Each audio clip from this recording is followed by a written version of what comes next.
ये ते पवित्रमूर्मयो ये ते पवित्रमूर्मयो अभिक्षरन्ति धारया अभिक्षरन्ति धारया तेभिर्नः सोममृळय तेभिर्नः सोममृळय ॐ ये ते पवित्रमूर्मयो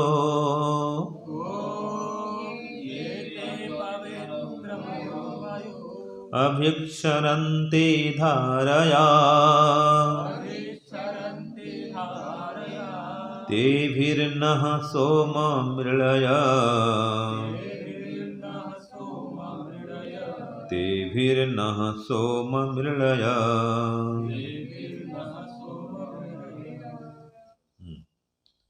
ये वैदिक विनय ग्रंथ का 18वां वैशाख मंत्र है और ये ऋग्वेद में भी आया है, सामवेद में भी आया हुआ है। तो इस मंत्र में बताया है कि ईश्वर की जो ज्ञान तरंगे हैं वो कहाँ प्रकट होती हैं। ठीक है, अब ईश्वर की ज्ञान तरंगे मतलब उसकी सत्ता, वो चेतन सत्ता। ये भी कह सकते हैं कि ईश्वर की चेतन सत्ता या ईश्वर की चेतना या ईश्वर की अनुभूति कहाँ होती है। ठीक है ना, किसको होती है, ये विषय आज दिया है। तो देखो इसमें कहा है ते ये ऊर्मय कि हे सोम परमात्मा, हे ओम परमात्मा, ते ये ऊर्मय जो तेरी ये तरंगे हैं। तरंगे कैसी, तो कहा धारया जगत को धारण करने वाली व्यापक ज्ञान धारा की तरंगे। तो देखो इसमें आया है तरंगे अर्थात परमात्मा की प्रेरणा। ठीक है, तो परमात्मा की प्रेरणा को कौन प्राप्त करता है, उसकी चेतना को कौन अनुभव करता है। तो कहा पवित्रम अभिक्षरंती, मनुष्य का जो पवित्र अंतःकरण है अथवा मनुष्य के पवित्र अंतःकरण में विज्ञान की धाराएं प्रकट होती हैं। अर्थात जिसका अंतःकरण पवित्र हो गया वही व्यक्ति परमात्मा की चेतनता को, परमात्मा की प्रेरणा को अपने अंतःकरण में अनुभव कर सकता है। इसलिए कहा ते भी नह मृलय कि हे सोम परमात्मा, आप उन तरंगों से, ज्ञान धाराओं से जो सर्वत्र व्याप्त हैं, तो उन ज्ञान धाराओं से, उन तरंगों से अथवा उन प्रेरणाओं से नह मृलय हम सबको आनंदित कर दीजिए। मृलय माने आनंदित करिए, आनंदित कर दीजिए। तो किनसे, परमात्मा की ज्ञान धाराओं से वो हमें आनंदित करें। तो परमात्मा की ज्ञान धारा मतलब क्या है, उसकी प्रेरणा। ठीक है ना जी, और उसकी चेतना, उसकी चेतनता, उसको हम अनुभव करें। तो कहाँ अनुभव करें, अपने अंतःकरण में अनुभव करें। पवित्रम अविक्षरंती, मनुष्य के पवित्र हुए अंतःकरण में वे प्रेरणाएं प्रकट होती हैं, अनुभव में आती हैं। तो जब तक अंतःकरण को पवित्र नहीं करेंगे तब तक परमात्मा की सत्ता का बोध नहीं कर पाएंगे। ठीक है जी, और अंतःकरण को पवित्र करने के लिए क्या क्या उपाय हैं, इस पर विचार करेंगे। तो देखो एक नियम है, जैसे या जिस प्रकार आप देखेंगे सुनेंगे उस प्रकार से विचार करेंगे, यह नियम है। व्यक्ति जैसा देखता है सुनता है वैसा विचारता है, ये नियम है। फिर जैसा विचारता है वैसा ही उसका अंतःकरण बनता है कि नहीं है। अंतःकरण किससे बनता है? विचारों से बनता है। तो जैसा विचार है वैसा ही अंतःकरण होगा। अगर विचार शुद्ध है तो अंतःकरण भी शुद्ध, और अगर विचार अशुद्ध है तो अंतःकरण भी अशुद्ध। तो नियम क्या हुआ? व्यक्ति जैसा सुनता है, देखता है, वैसा ही विचारता है। हाँ जी, जैसा विचारता है वैसा उसका अंतःकरण बनता है, और जैसा अंतःकरण होता है वो वैसा ही कर्म करता है। अंतःकरण में क्या होता है? कौन कौन तत्व आते हैं? कौन कौन से तत्व आते हैं? तो मन, बुद्धि, अहंकार, ये सब अंतःकरण के पार्ट हैं, भाग हैं। इनसे मिलकर अंतःकरण बनता है। अंतःकरण माने अंदर की इंद्रियां, अंदर के साधन, मनन करने के साधन, निर्णय करने के साधन, ये क्या है? अंतःकरण है। तो जैसा अंतःकरण होगा, जिस प्रकार की मन बुद्धि होगी, वैसे वो कर्म करेगा। ठीक है ना? और जैसा कर्म करेगा फिर वैसा सुख दुख भोगेगा वो, और वैसे उसके संस्कार बनेंगे। जैसा कर्म वैसा सुख दुख, और उसी के अनुरूप संस्कार बनेंगे। संस्कार दोनों को बनते हैं। जो कर्म कर रहा है उसके अनुरूप भी एक संस्कार बनेंगे, और जो सुख दुख भोगता है वो सुख दुख भोगने के भी संस्कार बनते हैं। जैसे आपने कोई सुख भोगा है आज से 20 साल पहले भी, वो भी संस्कार बने हुए सुख भोगने के। मान लीजिए मैं आज से 20 साल पहले करीब आसाम में था, सन 2000 के आसपास में, 24 साल पहले आसाम में था। अब आसाम में जो सब्जी बनती थी, विशेष जंगली सब्जी, अब अभी तक मुझे उसका स्वाद याद है। ठीक है, और उसके रूप रंग मुझे आँख सामने अभी भी आते हैं। वो सब्जी का स्वरूप कैसा होता है, उसमें क्या मिलाते हैं, ठीक है, कुछ चना मिलाएंगे उसमें बनाएंगे, अभी सब तो याद है। तो संस्कार बने हुए ना भाई। तो ये तो खाने पीने संस्कार है। कोई दृश्य देखे हैं 20 साल पहले भी, जैसे कि आप गए थे, रुजड़ गए थे, है ना, दोनों बाप बेटी गए ना, रुजड़ गए थे। तो 20 साल पहले भी आपने वहाँ के जो दृश्य देखे हैं, है ना, अभी याद है। स्वामी सत्यपति जी, आचार्य ज्ञानेश्वर जी, जिन, हाँ, उसमें विवेक भूषण जी थे हमारे गुरु जी, विवेकानंद स्वामी जी, तो उनको आपने देखा था। तो वो दृश्य अभी भी आपको याद आ रहे हैं ना, है कि नहीं? तो ये है, वो संस्कार बने हुए हैं। और अगर संस्कार अच्छे हैं तो अच्छी प्रेरणा प्रदान करते हैं, अच्छे जगह में खींचे आते हैं। वो संस्कार हैं तभी तो आप यहाँ पर आ रहे हैं। हाँ, अनुभव, अनुभव उसको बोलते हैं, अनुभव सुनाना बोलते हैं। ठीक है, आपने अनुभव सुना दिया, अभी आपको याद है, देखो। तो ये है संस्कार। तो जिस प्रकार का संस्कार बनेगा, फिर उस संस्कार के हिसाब से फिर आगे फिर कर्म करेगा। ये चक्र चलता है, पूरा सर्कल है ये। जैसा आपने देखा सुना वैसा विचार करेंगे, जैसा विचार करेंगे वैसा अंतःकरण बनेगा, जैसा अंतःकरण बनेगा वैसा कर्म करेंगे, जैसा कर्म करेंगे वैसा सुख दुख भोगेंगे, वैसे ही संस्कार बनेंगे। और फिर जिस प्रकार संस्कार बने फिर वैसे ही फिर सुनेंगे, देखेंगे, फिर बोलेंगे। देखना सुनना बोलना भी इसमें आ जाएगा। संस्कार जैसे वैसे सुनेंगे, बोलेंगे, करेंगे, तो फिर वैसे अंतःकरण फिर बनेगा, फिर वैसे आचरण करेंगे, फिर वही सुख दुख भोगेंगे, फिर संस्कार बनेगा, फिर कर्म करेंगे। ये पूरा चक्र चलता रहता है। तो इसलिए देखना सुनना बोलना ये बढ़िया होना चाहिए, तो अंतःकरण बढ़िया होगा। तो जो अंतःकरण शुद्ध हो गया, तो ये कह रहा है कि पवित्र अंतःकरण में ही परमात्मा की ज्ञान धाराएं प्रकट होती हैं। शुद्ध अंतःकरण में ही परमात्मा की सत्ता की अनुभूति होती है। और एकदम सीधा कह दें तो शुद्ध अंतःकरण में ही परमात्मा के दर्शन होते हैं। एकदम सरल शब्द ये। तो इसलिए अंतःकरण को शुद्ध करो, और अंतःकरण शुद्ध करना हो तो क्या उपाय है? ईश्वर का जप सबसे बड़ा साबुन है। मन को साफ करने का सबसे बड़ा साबुन क्या है? ईश्वर का जप करना, ध्यान करना। इससे बड़ा कोई साधन नहीं है। फिर स्वाध्याय भी है, सत्संग भी है, हवन भी है, ये सभी साधन है।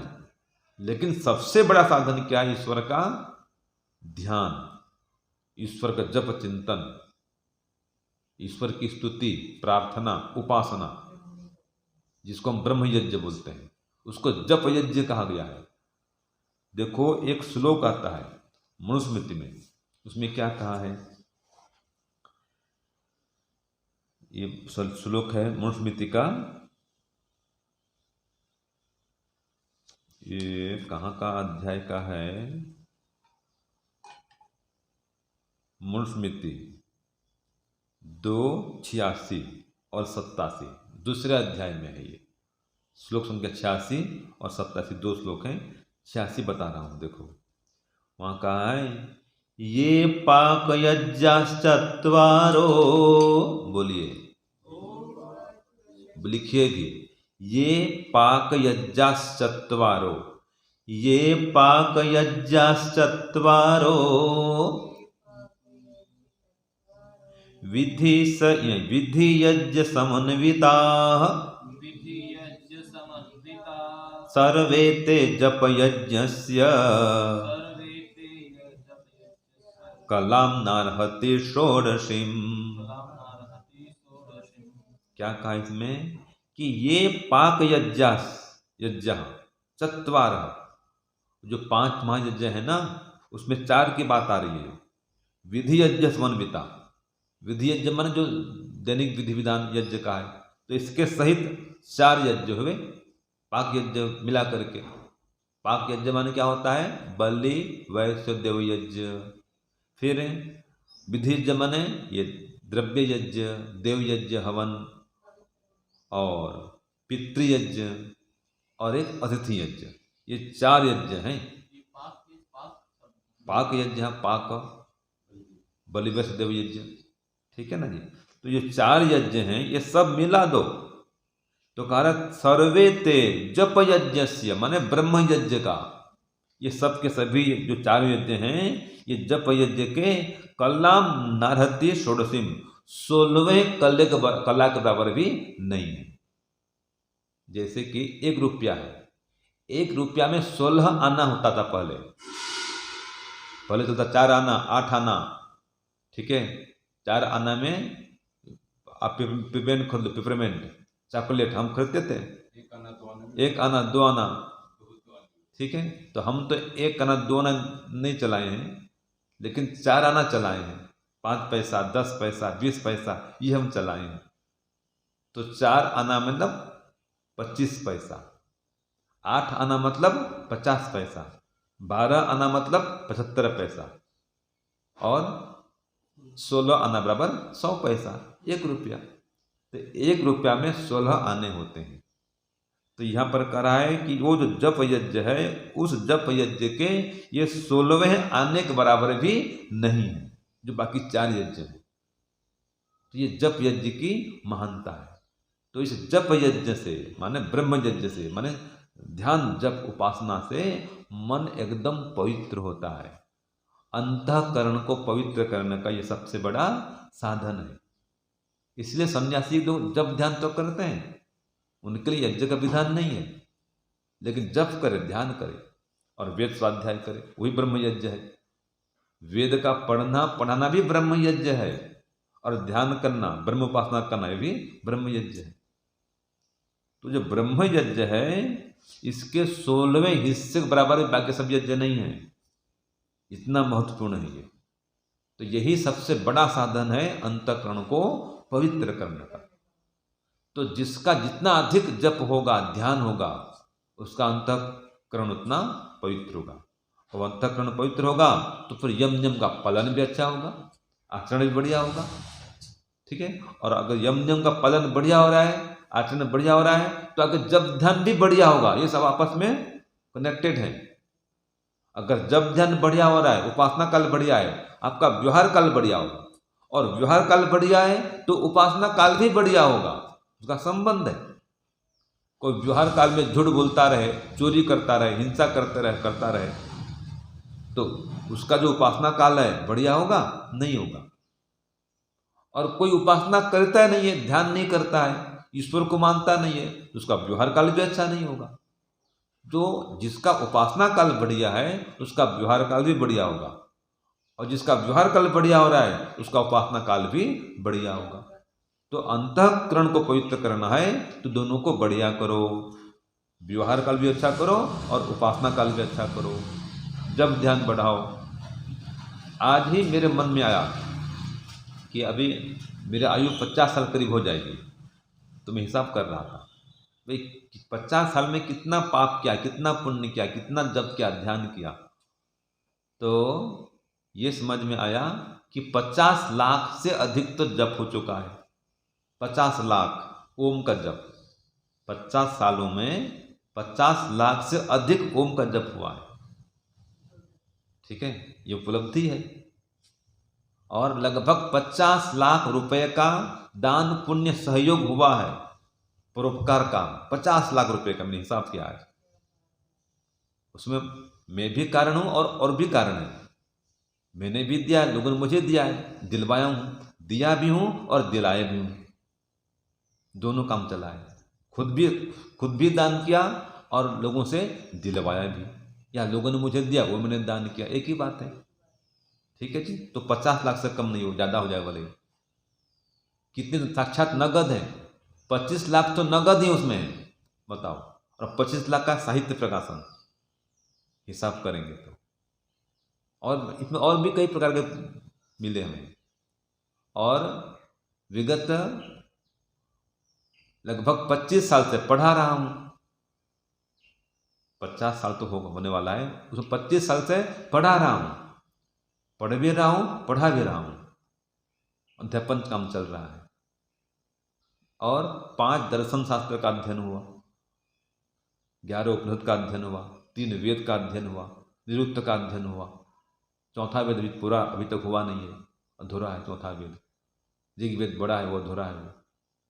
तो ये सब जो पवित्र कर्म है, इनसे अंतःकरण पवित्र होता है। जप से, ध्यान से, स्वाध्याय से, सत्संग से, प्रवचन भी हिसाब करेंगे तो 5000 से ज़्यादा तक प्रवचन मेरे शायद यूट्यूब में हो गए होंगे अब तक। कुछ तो यूट्यूब और कुछ वो ऑडियो क्लिप 2012 से कर रहा हूँ। एक साल में कितने होते हैं? 365 होते हैं। मुझे याद नहीं है कोई दिन मेरा बिना प्रवचन के गया होगा। ठीक है, तो सारे चलो यूट्यूब में नहीं आए होंगे, प्रवचन तो ज़्यादा हो गए 5000 से। सन 2010 से तो पूरा प्रचार में उतरा हूँ और हर दिन उपदेश चल रहा है। कभी कभार कोई छोटा होगा उपदेश, कभी कभार। तो 14 साल से तो उपदेश चल रहा है और हर दिन। तो वर्ष में कितने हो रहे हैं? 365 दिन, 350 भी लो एक साल में, तो 10 साल में कितने हो गए? 3500 तो हो गए 10 साल में, और 4 साल और जोड़ दो। क्यों जी? तो लगभग 5000 तो प्रवचन हो चुके हैं।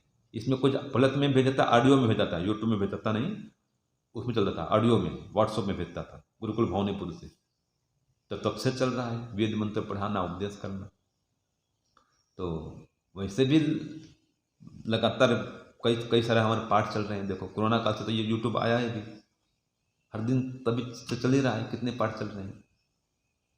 तो ये जो पढ़ना पढ़ाना है, ये अंतःकरण को पवित्र करने का माध्यम है।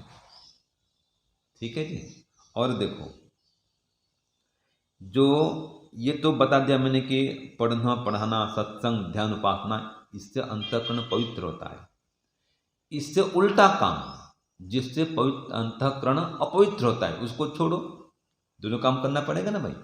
जिससे अंतःकरण पवित्र होता है उसको तो करो, और जिससे पवित्र नहीं होता है, अंतःकरण जिससे अपवित्र होता है, उसको छोड़ो।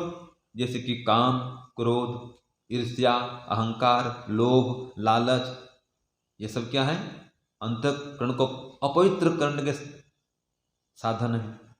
ऐसे तब हम जब पढ़ते थे रोजड़ में, तब भी लिखा था उस जमाने में, अभी तो पता नहीं कितने होंगे। हमारे देश में 4000 सिनेमा घर थे। 4000 क्या थे?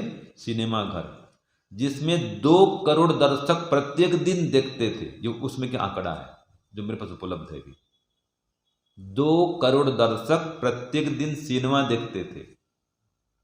और 4000 सिनेमा घरों में, आजकल क्या बोलते हैं उसको? थिएटर बोलते हैं।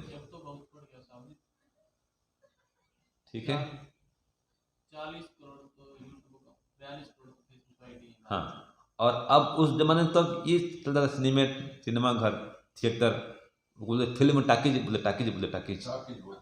उस जमाने में बोले टाकीज, ये टाकीज है ना जी, उसका नाम था टाकीज था नाम। ये जो भी उसका नाम होगा, जैसे कि गोपी टाकीज है, हाँ ओपन भी होते थे, ओपन भी होते थे पहले। अहमदाबाद में ओपन अभी भी होगा शायद। ठीक है जी, खुले में देखते थे, कोई ये नहीं होता था, रात को चलता था शो में। ठीक है जी, तो ये साधन क्या है? ये अंतःकरण को अपवित्र करने के साधन हैं, ये में द्रवाकड़ा। और आज को जैसे आपने कहा कितने करोड़ हैं? 42 करोड़ फेसबुक आईडी है। ठीक है, कितने यूट्यूब चैनल हैं। और आजकल फिल्म देखने क्या जाना टाकीज में, वो तो मोबाइल में ही सब कुछ विद्यमान है। सर्च करो शोले फिल्म देखना है, शोले फिल्म 1975 का आ जाएगा आपको। हाँ जी, 19 से 25 साल की युवा एवरेज स्क्रीन टाइम 7 घंटा है एक दिन। 7 घंटा फोन देख रहा है आज का युवा, एवरेज बता रहे हैं मेरे प्रवींद्र जी। तो ये सब क्या है जी? अब 7 घंटा क्या देख रहा है वो?